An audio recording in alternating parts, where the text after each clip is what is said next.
And now we're on to the pharmacology section of this chapter, which admittedly is not too bad relative to some other chapters. The drugs here are very boards relevant, and you should spend some time getting to know them. But before we can understand how the drugs work, we'll need to look at the arachidonic acid pathway and understand the normal physiology before we look at how our pharmacological interventions muck it all up.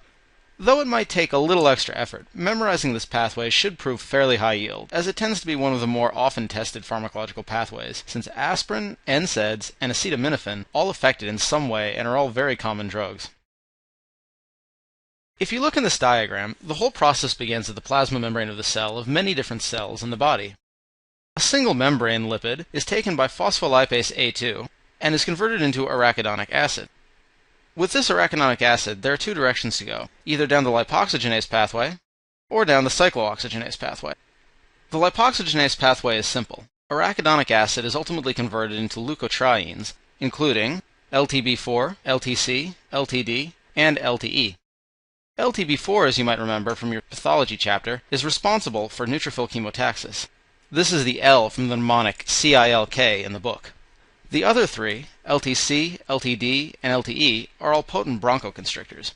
While you won't see these again until the respiratory lectures, the drugs Xoluton, Zafirlukast, and Montelukast all block this lipoxygenase pathway, as it tends to be an effective treatment option to prevent bronchoconstriction in patients with asthma, especially if the asthma happens to be aspirin-induced. Of course, the mechanisms of all these drugs are easy to remember because they all contain Lu in their names. The second pathway that arachidonic acid can take is the cyclooxygenase pathway, or the COX-1 and 2 pathway, which converts arachidonic acid into 3 molecules. The first two are, in some sense, mirror images of each other. Prostacyclin, or PGI2, decreases platelet aggregation and also vasodilates, while thromboxane increases platelet aggregation and vasoconstriction. You can kind of keep the effect on platelets straight by just remembering that aspirin works on thromboxane and that aspirin decreases platelet aggregation. The balance of these two molecules actually ensures that vascular tone is being regulated appropriately, as is the appropriate activity of hemostatic pathways. The third product is the prostaglandins, like PGE2.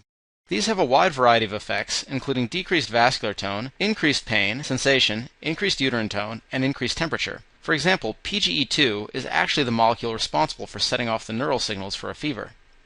Many drugs affect the COX pathways, namely NSAIDs, acetaminophen, and aspirin, which are all nonspecific and block both COX-1 and COX-2. There are even specific COX-2 inhibitors that allow the COX-1 pathway to remain intact, which we'll talk about in a few minutes. Corticosteroids also function to block arachidonic acid production by decreasing activity of PLA2 as well as protein synthesis that creates the enzymes COX-1 and COX-2. By doing so, steroids can also be potent anti-inflammatory drugs. As we've already discussed, aspirin functions by blocking the COX enzyme. However, it's important to recognize that aspirin does so by irreversibly inhibiting it via covalent acetylation. This reduces production of inflammatory mediators, like thromboxane A2 and prostaglandins. It also means that aspirin's anticoagulating effects generally last up to 7 to 10 days, or in other words, the time it takes for the body to replace those platelets that have been acetylated. The interesting facts about aspirin actually come from the fact that at different doses, it has very different effects. At the lowest doses, it is responsible for decreased platelet aggregation, which is important prophylactically for people at risk of heart attacks. The second dose level is intermediate, from 300 to 2400 milligrams per day, which helps to prevent fever and pain. The highest doses are actually required to decrease inflammation in the way that we need if there was concern about a potent inflammatory response. The concerns with using aspirin are not trivial, despite the fact that it is such a commonly used drug. The most common is probably gastric upset, which can predispose to gastric ulcer formation, and that can lead to upper GI bleeding. Also, aspirin has a complex relationship with the kidney during excretion, and aspirin use can predispose to acute renal failure as well as interstitial nephritis. Patients used to take aspirin commonly as an antipyretic when they had viral illnesses, but it was noted that these children developed Reye's syndrome, which is marked by neurologic disease, so it was recommended that they stop. Today, the only real use for aspirin in children is when it is used in high doses to treat Kawasaki disease, where the benefits greatly outweigh the risks to treating. Aspirin is also known to cause tinnitus, or ringing in the ears, in some patients. The next category of drugs is a big one. There are many NSAIDs, but you should at least be familiar with ibuprofen, naproxen, indomethacin, and ketorolac. The difference between most NSAIDs and aspirin is that NSAIDs cause a reversible inhibition of COX-1 and COX-2. The uses, therefore, are very similar, with antipyretic, analgesic, and also anti-inflammatory uses, but not as much of an antiplatelet effect. Also, indomethacin is classically used to close a PDA when it is open. The downsides to taking NSAIDs, like aspirin, are also not trivial. The common concern is GI distress, with ulcers as well, and also similarly with renal damage due to a disturbance of renal vasculature due to changes in native prostaglandin levels. However, patients may also experience aplastic anemia as an idiosyncratic response to taking NSAIDs. The COX-2 inhibitors are indeed a class of drugs, but in America, the only one that's still available on the market is celecoxib. The goal here is to specifically reversibly inhibit COX-2, but to keep COX-1 levels normal. The idea is that COX-1 is thought to be found in the GI tract, and that GI upset, a common reason to discontinue use of NSAIDs, might be avoided if COX-1 activity is maintained.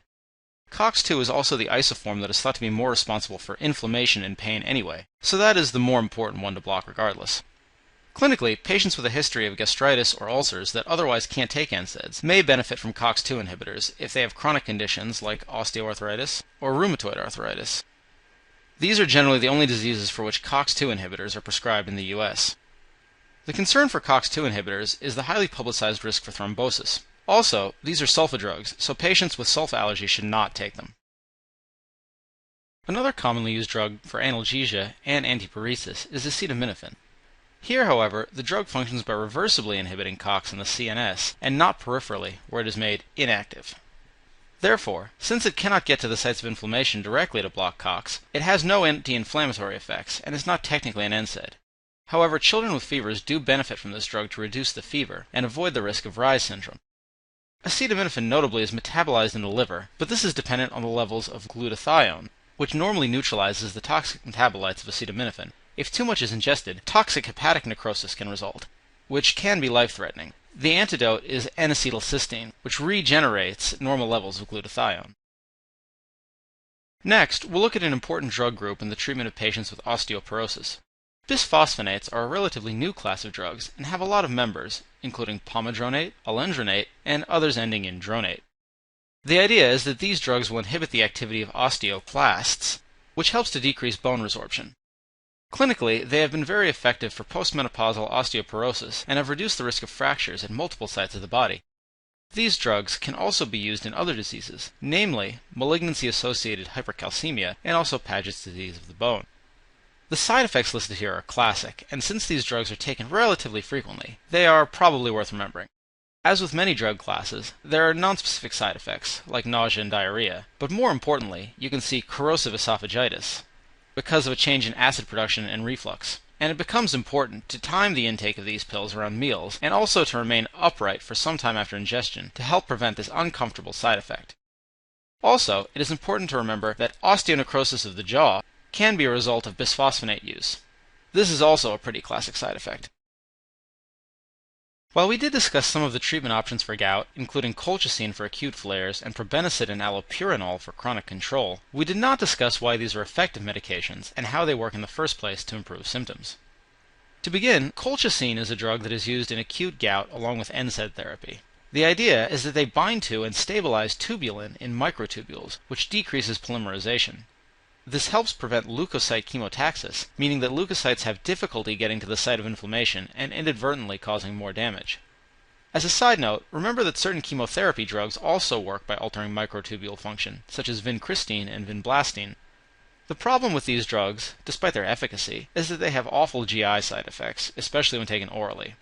The reason NSAIDs are often used instead is because they have more tolerable side effects. Before we talk about probenecid and allopurinol, we should look at the normal pathway for uric acid production. Biochemically, purines come both from our diet and also from native nucleic acid metabolism. These purines are then broken down by an enzyme called xanthine oxidase into uric acid. This uric acid goes to the kidney and is dumped into the glomerulus and reabsorbed from the urine at the proximal tubule. In chronic gout, treating with allopurinol is effective because you inhibit the action of xanthine oxidase, preventing the formation of uric acid in the first place.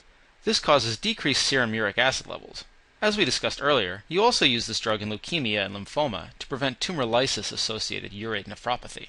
Also, if patients are actively taking azathioprine or 6-mercaptopurine for a different indication, patients may not want to take allopurinol because these drugs are metabolized by xanthine oxidase, and using allopurinol might cause the drug to build up to toxic levels.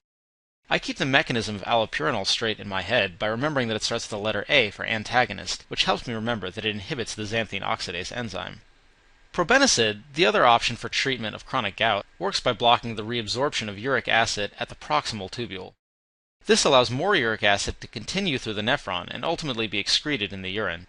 Interestingly, probenecid also has the side effect of inhibiting the secretion of penicillin, something to be aware of if the patient is on penicillin and on probenecid at the same time.